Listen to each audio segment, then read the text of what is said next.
पुलवामा की घटना सरकार की नाकामी थी या चुनावी षड्यंत्र? तय यही होना है। हो सकता है कि सरकार की नाकामी हो सकता है यह संजोग ही हो, और नरेंद्र मोदी जी के जीवन में तो हमेशा संजोग और प्रयोग होते रहे हैं। अब इस पुलवामा की घटना में यही तय होना है कि वो संजोग था या प्रयोग। नरेंद्र मोदी जी ने प्रयोग किया चुनाव जीतने के लिए या वो संजोग था। अगर सरकार की नाकामी है तब भी नरेंद्र मोदी की जिम्मेदारी होती है, और इतनी बड़ी नाकामी की जिम्मेदारी तो नरेंद्र मोदी को लेनी चाहिए।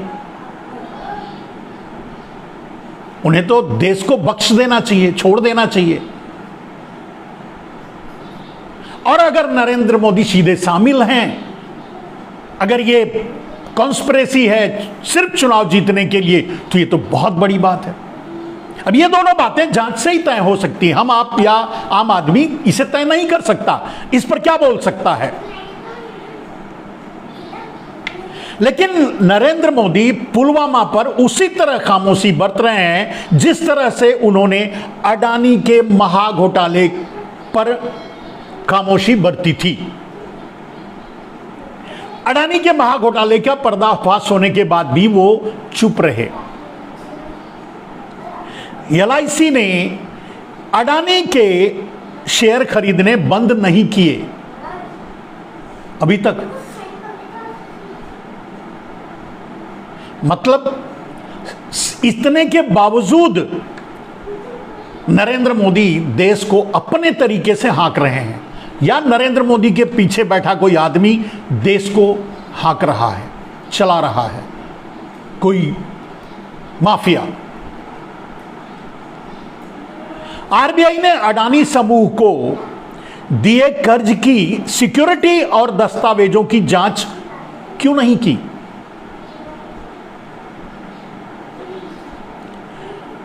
सेबी ने अडानी समूह के वित्तीय दस्तावेजों और लेन देन की जांच क्यों नहीं की?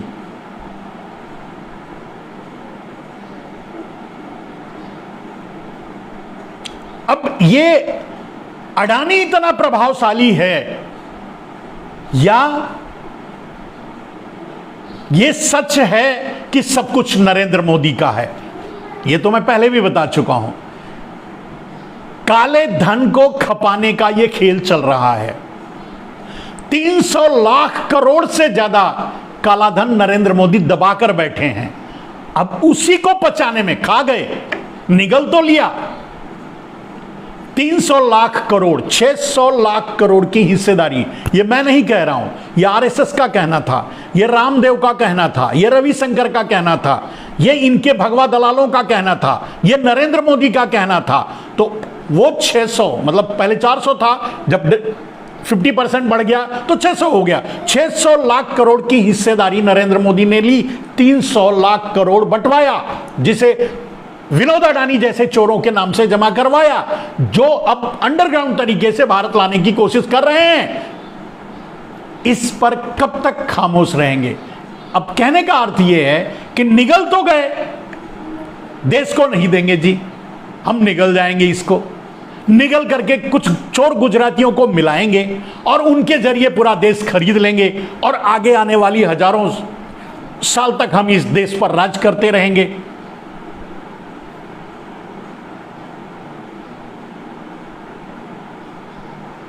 ये देश कुछ, मैं कभी भी किसी प्रदेशवाद की बात नहीं करता, सबके पर ये उंगली नहीं उठाता। ये देश कुछ गुजराती चोरों का नहीं है, सिर्फ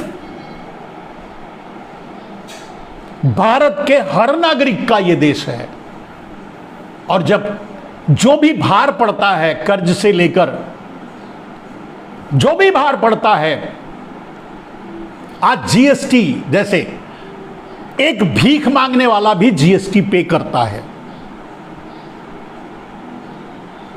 ये देश उतना ही उसका है जितना अडानी का, जितना नरेंद्र मोदी का। एक भिखारी का भी उतना ही हिस्सा है इस देश में जितना नरेंद्र मोदी का और जितना अडानी का। लेकिन वो भीख इसलिए मांग रहा है क्योंकि उसके हक को छीना गया है। उसके हक को अडानी और मोदी ने छीना है। सिर्फ अडानी और मोदी की बात नहीं कर रहा हूं, इस व्यवस्था ने छीना है। अडानी और मोदियों जैसों ने छीना है, इसलिए वो भीख मांग रहा है। हक तो उसका भी बराबर है।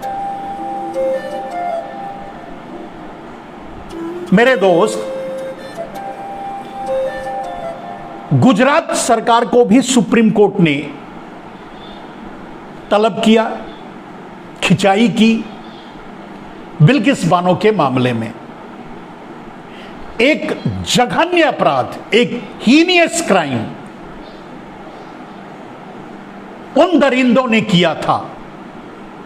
एक मासूम गर्भवती महिला का रेप किया, बच्चे को मार डाला, परिवार को मार डाला। हीनियस मतलब मरे तो हजारों लोग थे, लेकिन जहां रिकॉग्नाइज हुआ, कन्विक्ट हुए, उन्हें सजा हुई, उन्हें किस आधार पे समय से पहले छोड़ा गया? सुप्रीम कोर्ट उस पर सवाल पूछ रहा है। बिल्किस बानो के दोषियों की रिहाई से क्या संदेश दे रहे हैं नरेंद्र मोदी पूरे देश को? आज बिल्किस है, कल कोई और हो सकता है।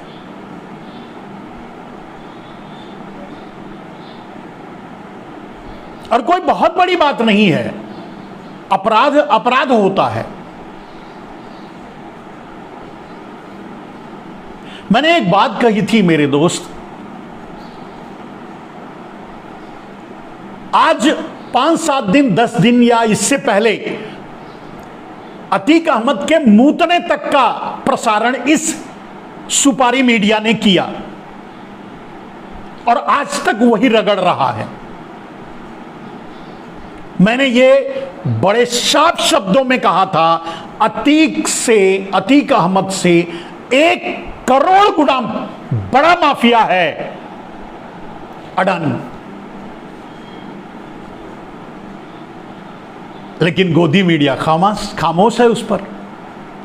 अब ये कहेंगे आपकी वो बड़ा माफिया कैसे हो गया? मेरे दोस्त, आप खुद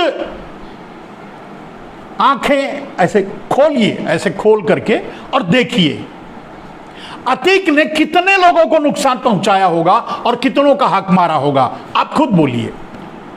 डेफिनेटली चाहे 1 का चाहे 1 लाख का, पाप तो पाप है। पाप उसने किया, उसको वो सजा मिलनी चाहिए, मिली। वो उस पर मैं नहीं, वो उस पर मेरा कोई वक्तव्य नहीं, वो उस पर मैं नहीं बोलना चाहता। मैं बोलना ये चाहता हूं कि अतीक के कारण कितने लोग प्रभावित हुए होंगे। 100, 200, 500, 1000, 2000, 1 लाख। मेरे दोस्तों, 140 करोड़ भारत की जनता आज इस अडानी माफिया से प्रभावित हो रही है और ये सुपारी मीडिया उस पर मुंह खोलने के लिए तैयार नहीं है। बड़ा माफिया कौन है, अडानी या अतीक? जिसके प्रभाव से पूरा देश आज हिल चुका है, देश की इकोनॉमी हिल चुकी है, देश में खुली लूट चल रही है। हर देश का हर नागरिक, 140 करोड़ नागरिक अडानी के माफियागिरी से प्रभावित हुआ है। उस पर कोई बात नहीं हो रही है।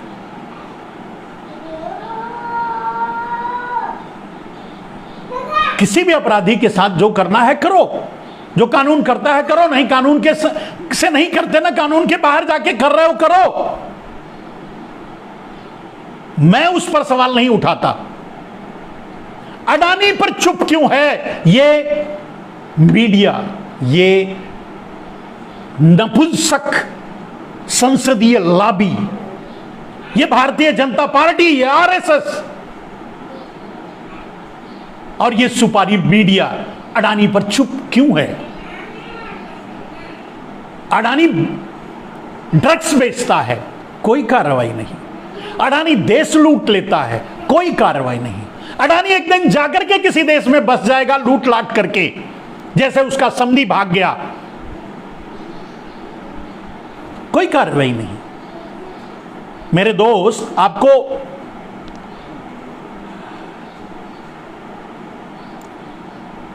आज सुप्रिया श्रीनेत ने, कांग्रेस की महिला नेता ने प्रेस कॉन्फ्रेंस करके एक मुद्दा सामने लाया। खैर, जब किसी मुद्दे पर नरेंद्र मोदी नहीं बोल रहे हैं तो डेफिनेटली किसी भी मुद्दे पर नहीं बोलेंगे, उस पर भी नहीं बोलेंगे, ये बिल्कुल सच है, इसमें कोई दो राय नहीं है। लेकिन आज उस पर भी नरेंद्र मोदी बोलने के लिए तैयार नहीं है। लेकिन क्या मुद्दा इतना छोटा है? आप सुनिए। जी के समधी की कहानी सुनाती हूं, लेकिन आज मैं इस मंच से आपको अडानी जी के समधी की कहानी सुनाती हूं। और वो कहानी सुनानी जरूरी है, क्योंकि वो भी एक भगोड़े हैं। वो भी देश पर करोड़ों रुपए की चपत लगाकर मेहुल भाई और नीरव भाई की तरह भाग चुके हैं। अडानी जी के समधी हैं, उनका नाम है जतिन मेहता। नाम तो आपने सुना ही होगा। Vinson diamonds, forever, precious jewellery, Suraj diamonds, इन सब के मालिक हैं। याद आना चाहिए आपको, ये वही कंपनियां हैं जिन्होंने पंजाब नेशनल बैंक और तमाम अन्य भारतीय सरकारी बैंकों पर चपत लगाई 7,000 करोड़ रुपए की।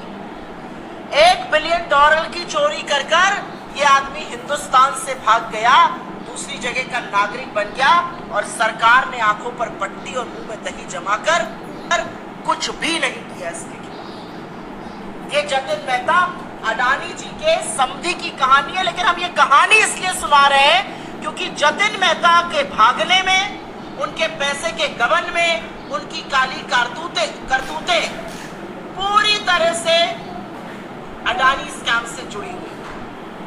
मैं बहुत कुछ पहनने से पहले थोड़ा सा जतिन मेहता और उनकी पत्नी जी के बारे में आपको और बता देना चाहती हूँ। जतिन मेहता जी की लड़की की शादी गौतम अडानी के बड़े भाई विनोद अडानी की लड़के से हुई है, इसलिए वो परिवार के समधी हैं। अब इससे ज्यादा घनिष्ठ संबंध दूसरा शायद ही कोई होता हो। जतिन मेहता और उनकी पत्नी ने 2 जून 2016 को भारत की नागरिकता छोड़कर कैरेबियन में, जो अंतरराष्ट्रीय टैक्स हेवन है, सेंट किट्स में, वहां की नागरिकता ले ली। वहां से एक्स्ट्राडिशन की हमारे पास कोई ट्रीटी नहीं है। सरकार फिलहाल हाथ ही मल रही है। अगर आप सरकार के सर्वोच्च व्यक्ति से पूछ लीजिएगा कि क्या कार्रवाई हो रही है, तो नील बटा सन्नाटा। हमारी तरफ कहा जाता है नील बटा सन्नाटा, 0, शून्य कार्रवाई हो रही है जतिन मेहता के खिलाफ। असल में यूके के अंतरराष्ट्रीय बैंकों द्वारा जतिन मेहता पर केस चलाया जा रहा है, लेकिन उससे भारत में जो उन्होंने फ्रॉड किया है, जो $1 बिलियन करीब 7,000 करोड़ रुपए की चपत लगाकर जो वो भग गए, उससे भारत की कार्रवाई और भारत के किसी बैंक का कोई लेना देना नहीं है। तो नील बटा सन्नाटा कार्रवाई मोदी जी जतिन मेहता के खिलाफ कर रहे हैं।